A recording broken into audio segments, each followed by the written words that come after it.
happened. There had not been any carpet bombing at all. I mean, these are allegations like saying, oh, there's ethnic cleansing, there's genocide. There's never been in Sri Lanka. I mean, the killing has been done by the LTTE, not by the Sri Lankan government. The government's been bombing Robert, people. Where is this carpet bombing? Sorry? There's been huge numbers of people killed in the Vani. It's not, you know, you can look at the quotes from Amnesty International, from the Red Cross, from all these organisations are saying the Sri Lankan government in the Vani, for starters. Sorry? Amnesty are not in the Vani. Well, the Red Cross are in the Vani, and the Red Cross has specifically said they do not find any evidence of any bombing by aircraft in the Vani. Well, that's not Surin. So, I'm sorry. I mean, we're only talking about a very small area. We're talking about an area about the size of 2 London boroughs. Now, I'm an ex-RAF pilot, right? And I don't think you guys have ever flown anything. I'm not a pilot. I've been in airplanes, but I'm not a pilot. Right. Now, you can have specific laser-targeted bombs, but they're not being used. And why are they not being used? Because the LTTE have put a human shield round their artillery. But thousands of civilians have been killed. Thousands of civilians. No, they have not been thousands killed. That's propaganda. Can we let Surin come in here? Yeah. The government of Sri Lanka admits themselves that they have run over 6,000 sorties and used more bombs. Their actual defense minister boasts that they have used more bombs than the strength of what was used in Hiroshima and Nagasaki. Let me just come back to what Douglas said. The head of army goes to Canada and gives an interview and says Sri Lanka is for Sinhalese people only. Imagine the head of army in the UK talking about the UK is only for white people and blacks can live here or Asians can live here. Will he actually last 5 minutes in that job? Obviously not. That is how that's not government. Structurally, that is not government policy. Sorry. Well, the chief of army said he's not a member of the government. And can I also say, you know that as well as I do. The brother of the president, who is the defense secretary, says that hospitals and schools within the Vani, within the Liberation Tigers area, are legitimate targets. He threatened Chris Morris of BBC that he will kick him out if he reported anything in favour of the Tamils. Now, do you call that democracy? Okay, Surin, let's put this back then to Douglas. This issue about bombing, I've heard your point, made his point. Also, the allegation about journalists. Are journalists free to travel within Sri Lanka? Are they safe? Are they able to report what's going on? Journalists are free to travel anywhere, but not into the war zone. Not into the war zone right now. Last in Sri Lanka? I was there only 2 weeks ago. Right. And so was I. So we've all been in Sri Lanka. Yeah. And the problem is that I don't think the BBC got a monopoly to report on Sri Lanka. They have been distorting the story. This is PressTV, this isn't the BBC. Sorry? This is PressTV. Yeah, I'm glad it's the PressTV, because I'm sure they will not give biased reports like what has been happening by the BBC. But to say that, you know, in Sri Lanka, in the north, they have ethnically cleansed all the Sinhalese and the Muslims. Do you know that 100,000 Muslims were chased out of the north by the LTT? They were only given. Wait a minute. They were given only 24 hours notice to get out. All right. I want to bring in another audience question. The lady at the back in the orange sweater there. Yes. Just about the human shield aspect. Yes. Tamils in the Vani area, if they do come out of that area, they are not then sent back home. They are sent to refugee camps, apparently, where they have to stay there against their own will, where we have allegations that from local people there, where they are actually murdering the people in there. They're torturing them in there. Okay. No, they're torturing there. They are torturing them in there. Now, all of these allegations, they cannot be proved or disproved. Yes, why? Because the media are not allowed to move freely in there. Because the media cannot. Lord Nathan, you're quite right that somebody who escapes from the Tigers, and there's about 40,000 have escaped, are in the farm at Manic, which is a large camp. It is serviced by the government agent, not a member of the government. The government agent is a civil servant. The UNHCR are there. The Red Cross are there. And they report that this is a good camp.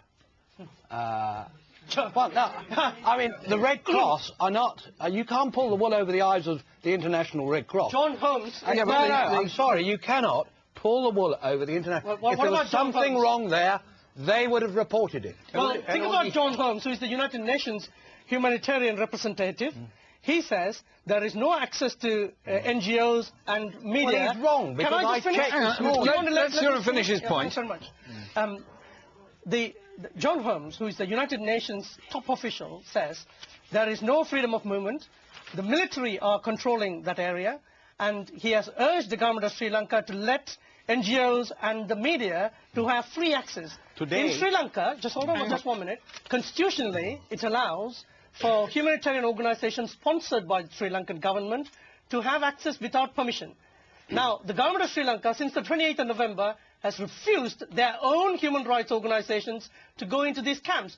You have an answer for that? Okay, yes. Can I ask Robert? Wait a minute. Can I ask Robert to come in at this point? Robert is a European Union representative in the area. Obviously, the European Union are following what's going on. What reports have you had?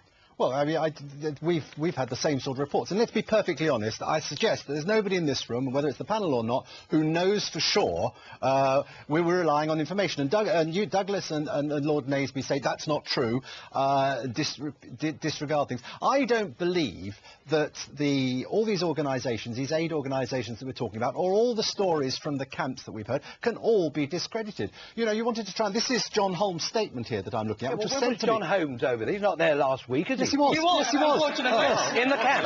Yes, in the camp. He was. In the camp. Yes, that's right. We understand John Holmes was there last week. Let's hear the word from John Holmes. This is his statement. Robert will read it. The 3rd of March.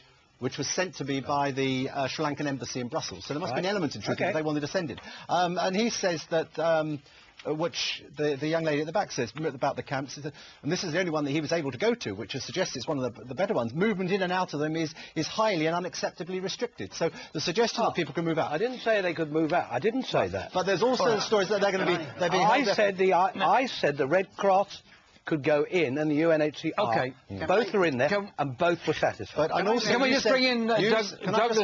Finish that, then I'm going to bring in Douglas. And the previous point, you said that there'd been no bombing. In his statement, he says, the government assured me at every level that they have virtually stopped using heavy weapons because of the recognition of needs to spare more of the civilian population. Well, can I just say this? Obviously, the government admitted they were using. They even told him only yesterday. Virtually stopped. We're talking about the part of Douglas, the specific point was put by the lady at the back there, absolutely specific and categorically, that Tamil people leaving the Tamil areas when the army goes in were forced into refugee camps and could not leave them afterwards. Michael has explained that the Red Cross has given access. John Holmes apparently was given access.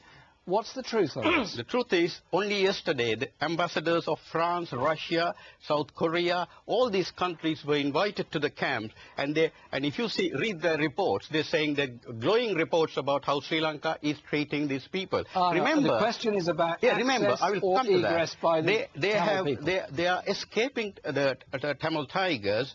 And, of course, Tamil Tigers would also try to creep into this place. Don't forget that Colombo and Sri Lanka had been terrorized by suicide bombing.